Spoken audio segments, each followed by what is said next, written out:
It may be that the Japanese don't really have a spirit of cooperation. If so, then what I'm doing is definitely cheap talk. An idealistic daydream from an optimistic adolescent girl. If so, then I have to wake up quickly. I have to see reality quickly. What does our countrymen need right now? Safety and money, just those two things. Now I'll go back to the basics. It might be best to concentrate on those two things alone. This whole time Zell's lesson with Amanda had been continuing on the stage in the hall. Zell's voice definitely seemed to hold a talent that could shine like a diamond if polished. Zell is a diamond. Rose watched with distant eyes. Those kids are the next generation of the Japanese. In other words, they're our children. What should we protect? What should we leave behind? What should we pass down to make those kids happiest? I don't know about stuff like that. What's needed is in an era is up to the people of that era to decide. Even if we pass something down to them with our sense of value, who knows if they'll be happy with it? Meryl is right.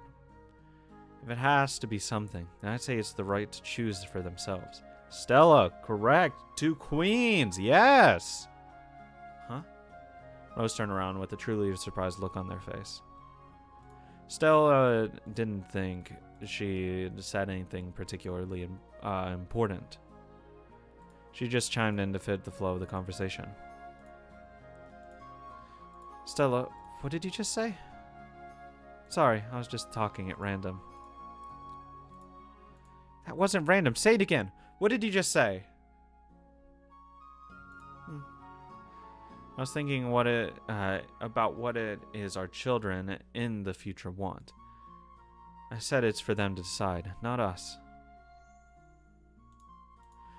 They have a right to decide what it is they truly want, or something.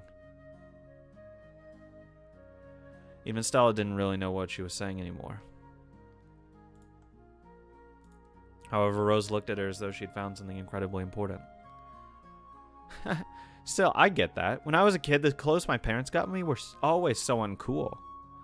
I always wish I could make them let me choose my own clothes, at least. Yeah, I hear you. That sort of thing did happen, didn't it? Thank you, Meryl. I was a little confused, but now I finally know the direction to move in.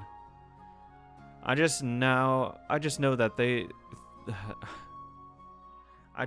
thought that my own selfish ideals were trying to force clothes like I like on my children. Ideals forced upon you by someone else aren't worth crap. I'm done. Done with these immature ideals. Thanks, you two. I won't be lost anymore. Queen, thank you.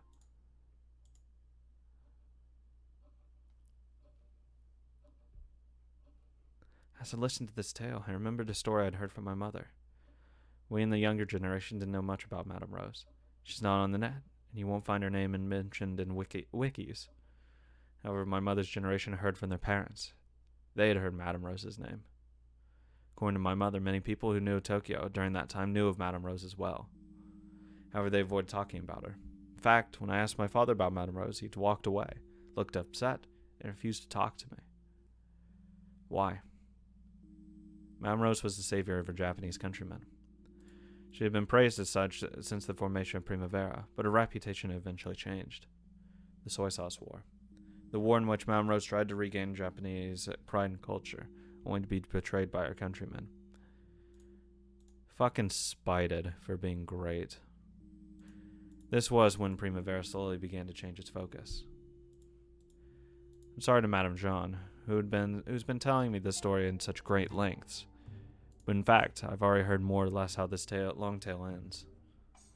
In the year 1948, Primavera withdrew its position of prioritizing mutual aid between countrymen.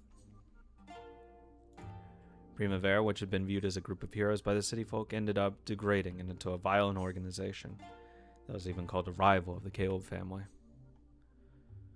My mother told me that the city folk were extremely disappointed and shocked by the fall of Madame Rose, who was once called their savior.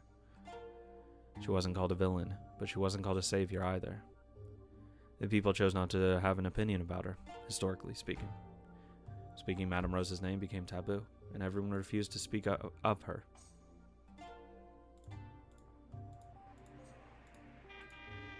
And then in 1950, 2 years after the world of this tale, a single girl rose up to defeat Primavera, gained the support of the city folk, and brought down Madame Rose. That girl was Amakawa Jun, or Madame Jean. Yes, I want to see it. I don't know what this person wants to leave behind about Madame Rose. I thought, maybe I was selected as a fellow Japanese person from their future. Maybe I'm being asked to give my opinion on Madame Rose. No. In that case, what is my opinion of Madame Rose now? It's probably too early to draw any conclusions. Not until Madame Jean gets to the part where she defeats Madame Rose by her own hand. If I was forced to give my opinion at this point, then I might say that she was a sad idealist who was born too soon. True! Madame Rose was wounded in the Soy Sauce War, and completely lost faith in her countrymen. Good. About damn time. If that incident hadn't occurred, I'm sure she wouldn't have strayed down the wrong path.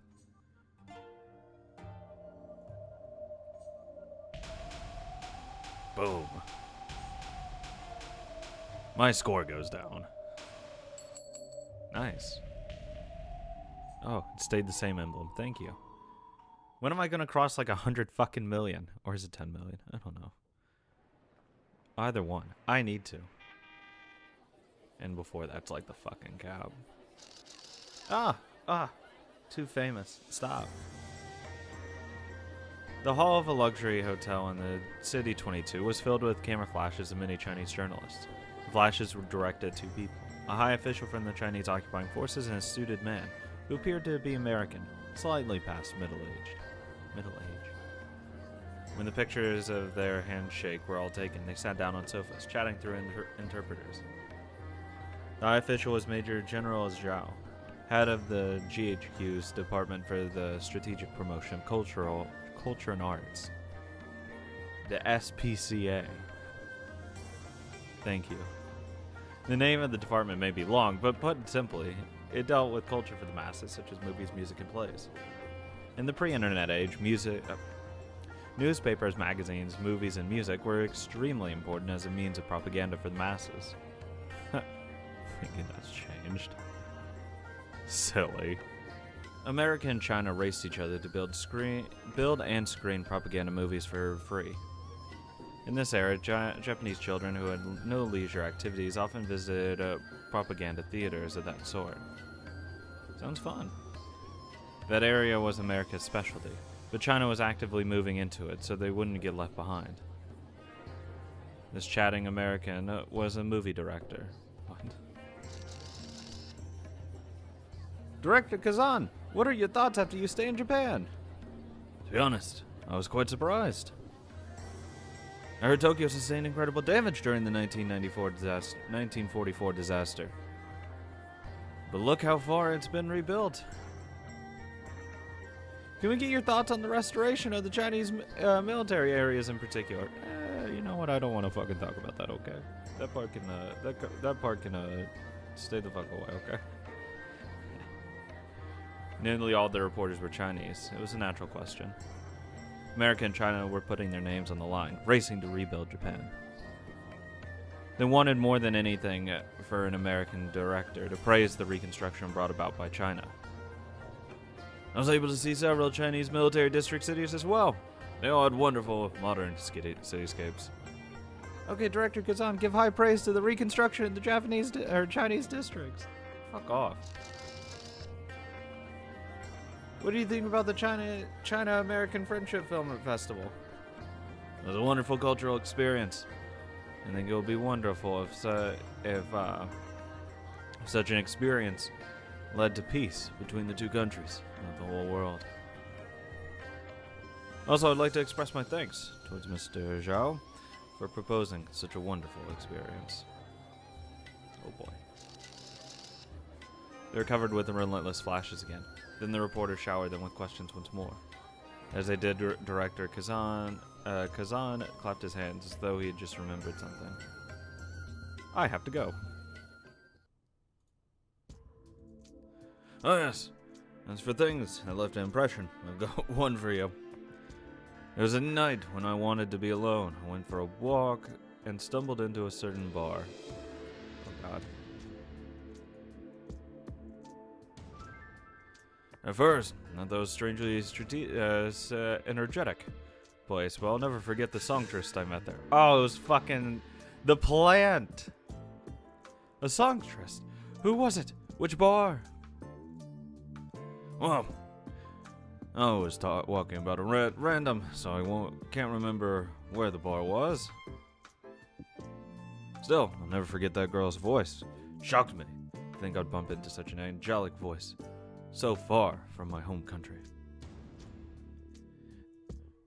The director has told me the story several times and said he'd like to meet that girl again. Yeah, if only there was a way to do that. Nice and memed out. Impossible. I'd like to see her once more before leaving Japan. I just can't remember where that bar was. When I heard about this, it got me thinking. It's the perfect romantic movie-like episode for a director to bump into. Ha ha ha ha ha. Find her. Behind the meeting hall stood Lee and Jalon. I see. So you could use that. It's common for Wang's restaurant to host guests who have been big in the news lately. As a man fond of new things, he can take his eyes off newcomers who have broken into the public scene. There's no way she gets in there and they're like, oh, wow, have I seen you there before? Like, they know what she looks like. They drug her around that whole fucking place. Like, how could they not know who she is? Unless, like, she's completely changed what her look is. Like, dyed her hair, cut her hair, stuff like that. This has been a farce set up by Lee. A strategy to give some weight to the Wandering Dog's musical activities by having them referenced by a movie director visiting Japan. It's just a fucking scrub. And the director was appearing alongside a GHQ big shot. Chinese reporters would probably take a hint and push this energetically. I found the angel. You fell for it, first sight. Oh my god, really? I can't believe it! Of course it was all a farce. Neither of them had gone into sort of a downtown pub that the Wandering Dogs performed in, much less met with Zell. The Major General, after motioning for everyone to welcome them with applause, invited the Wandering Dogs forward, with Zell at the head. Face. The reporters stood up, one after another, showing them with applause and camera flashes. Of course, this standing ovation was also part of the setup. The normal reporters who got caught up in the farce probably thought that some incredible huge newcomer had appeared. Oh my god, what's going on? How much of this is fucking staged? Like, isn't this a little over the top? Yes. This much is fine. It's Major General Zhao's specialty. Oh, how incredible. You think I'd get to meet you again?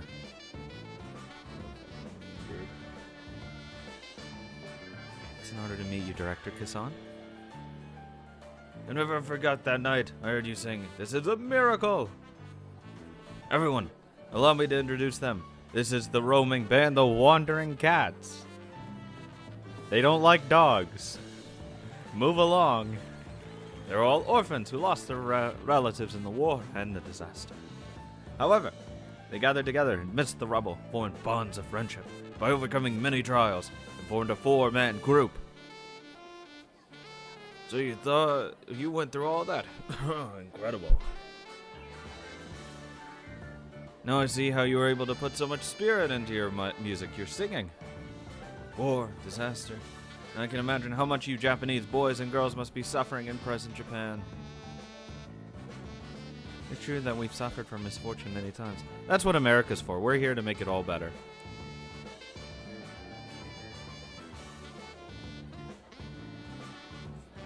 However, the true misinformation is when you let the misery get into your heart and lose the ability to find happiness.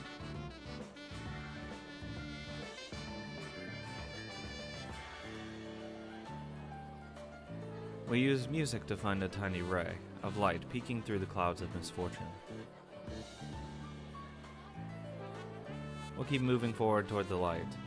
We believe that we'll be able to find happiness eventually if we keep walking forward.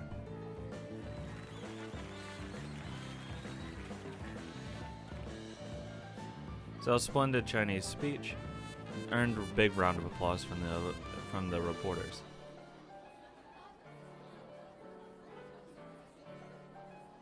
The director clapped unrestrainedly, too, then put a hand on Zell's shoulder and posed as though recommending her talent. A new singer appears with high praise from the director, Kazan. That would probably be plastered across all the papers tonight. Director Kazan was a Greek, born in 1909 in Istanbul of the Ottoman Empire. I was gonna say, that doesn't sound like too American. However, in 1912, the First Balkan War broke out. The Balkan League, which included his fatherland, Greece, declared war against the Ottoman Empire. God fuck. No. Oh no. At that instant, he and his family in Istanbul became members of an enemy nation. His family escaped from Istanbul and immigrated to America. They remained settled there. The shock of his familiar hometown suddenly becoming the enemy territory probably had a considerable effect on the young Kazan. It isn't certain whether that had a noticeable impact on his later works, but the possibility can't be denied. Later on, he moved into the realm of theater and then movies, before making his Hollywood debut in 1944 with A Tree Grows in Brooklyn. Then in 1947, he released the much commented upon and controversial Gentleman's Agreement. This work was well praised, receiving the awards for Best Picture, Best Directing, Best Supporting Actress in the 20th Academy Awards. Not actor, too? Jesus. The man's name was Elia Kazan. Director Elia Kazan, who would later make East of Eden, a movie which would be spotlighted for having James Dean's leading role. How has life in Japan been for all of you all? Is this restoration by the occupying forces helping you bring back the Japanese lifestyle? Yeah. The misfortune of the war is over now. We'll do all we have to save our neighbors. Just want to say, East of Eden's already a fucking book, but like, don't let that steal it. Don't let it steal his thunder. Thank you very much for your reassuring words. Kazan certainly hadn't decided to join in on this farce because money had changed hands.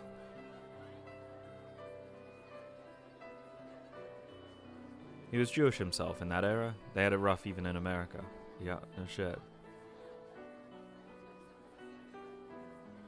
Because of that, he was more sensitive than anyone regarding the taboo of racial discrimination, and he took it seriously.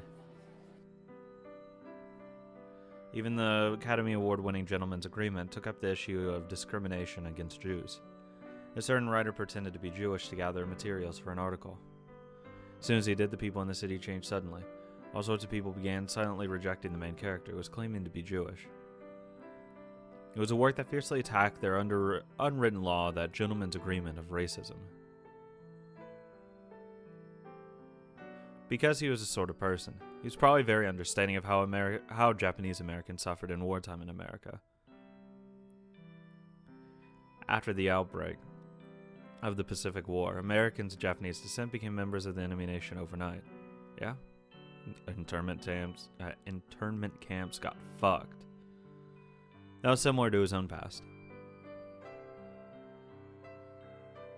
It wouldn't be odd at all if he sympathized with people of Japanese descent who had their assets confiscated and were thrown into concentration camps.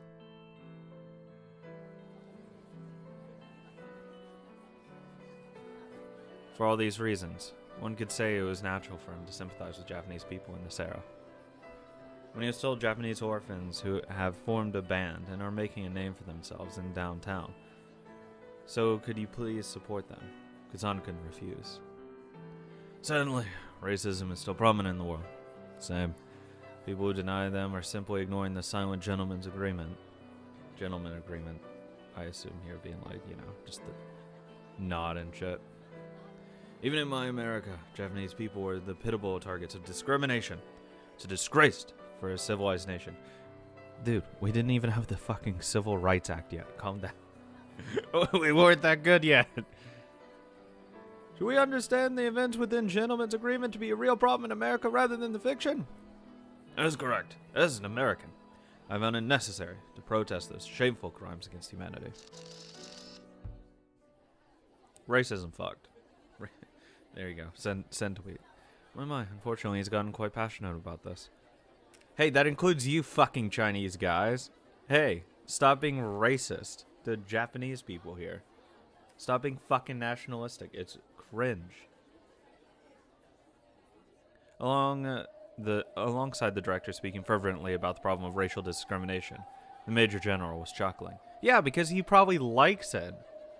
He may have been trying to address the issue of racism, but the Chinese reporters would probably make an article about how American director decries America as a racist country. Oh my fucking god. This is so on point and so accurate even today. Jesus fucking Christ, dude. Are you kidding me? Literally. Shit happens like that. The purpose of this press conference wasn't just to give Zell and the others a famous director's seal of approval. It was also part of the propaganda war waged by the Chinese military's department, the DSPCA. This incident would cause great trouble for Elia Kazan later on, because of his relationship with a Chinese military official in the articles from this time, in addition to his history as a former communist. Oh, Red Scare hours. Red Scare. Go to jail. He would have been suspected of being a communist by the House Committee of Un-American Activities in 1952. Okay, I assume this guy's actually, like, fucking real, by the way. If they keep referencing future shit. That was right during the middle of the Red Scare. America was strengthening its opposition to the communist camp, and overwhelmed with the attempts at the social eradication of its sympathizers. Fucking social eradication. Yeah, that's all they did. Several movie makers had already been branded as communist and expelled from the world of film production. Blackballing. He probably wanted to remain a filmmaker. As part of a plea bargain to remove suspicion from himself, Kazan sold out 11 other filmmakers by condemning them as communists. Fuck. The betrayal of this man, who was loved as a socially aware and sensible filmmaker who created Gentleman's Agreement, left filmmakers deeply disappointed. That case would remain as a blot on his history for the rest of his life. Even in 1998, when he was approaching his final years, that blot hadn't disappeared. In that year, during the ceremony in which he earned an honorary Academy Award, not only was the applause sparse, but there was even demonstrations opposing his being granted the award. Was he a filmmaker worthy of respect, or not? We can only leave his appraisal to the filmmakers who came after him. However, it would be probably hard to evaluate him, unless you understand the everyday racism that covered the world at the time. Because he knew racism more than anyone and feared it more than anyone, he must have feared the brand of communist in America at that time better than anyone. Well, because if you're already fucked because of your race, why do you want another thing going bad for you? Like, if you're already getting the short end of the stick, why even make it harder for yourself? You're just getting more and more fucked. In that case, let's hear that angelic singing once more before the director leaves Japan tomorrow. Let's have the gentlemen of the press join in and enjoy the musical world of the Wandering Cats. After receiving an introduction like that, there is nothing else to worry about. From the start, Oliver, Charles, and Nina's skill with instruments, as well as their singing, had been splendid. The reporters stood up even before the hired applauders and greeted the performance with a massive standing ovation. Starting that night, the local papers from the cities around City 22 started talking about the four all the time. The angelic voice amongst the war orphans. Band of boys and girls highly praised by director Kazan. Of course, there was also distributed in the Japanese versions, and became the only topic of conversation among the Japanese of Tokyo for a while. With this, everything was ready. They were the Wandering Cats, The big new band of boys and girls, praised by Director Kazan and recommended by Major General Zhao. They were more than popular enough to be asked as guests in Wing's restaurant. Only a matter of time, baby. Welcome to the fucking show. Awesome, all the newspapers are talking about us. We're getting fucking fat stacks of money, dude. Does this mean we're about to make our worldwide debut? Don't get cocky, fools. It's just a farce Lee set up. Still, it feels good. Now we just need Lee to get us into the restaurant as guest performers. Lee will certainly do it. There are no promises he cannot fulfill. You really do trust Lee, don't you, Xiaolon? If you mess up, Lee might be placed in a predicament. Yeah, I know. Our failure won't just affect us. It might affect all of you who helped us. Yep. Yeah, it won't just be us. We'll make absolutely sure we don't screw up. We understand. That tiny girl there's doubting us, is she? She doubts this ridiculous plan will actually work. If you're still immature, I'll stop this plan, even if it means cutting all the tendons in your legs. Everyone, it looks like Xiaolon wants to test us. See if we can really do it. Fine by me. Perfect. True. If we can't even pass the test, we'll never be able to do the real thing. Sure, I'll tell her we'll do her any test she wants. They say they'll take your test, any test you want, Xiaolon. We'll make sure you're satisfied. There's no backing down now, okay? Oh, God. Oh, God. Next. Next.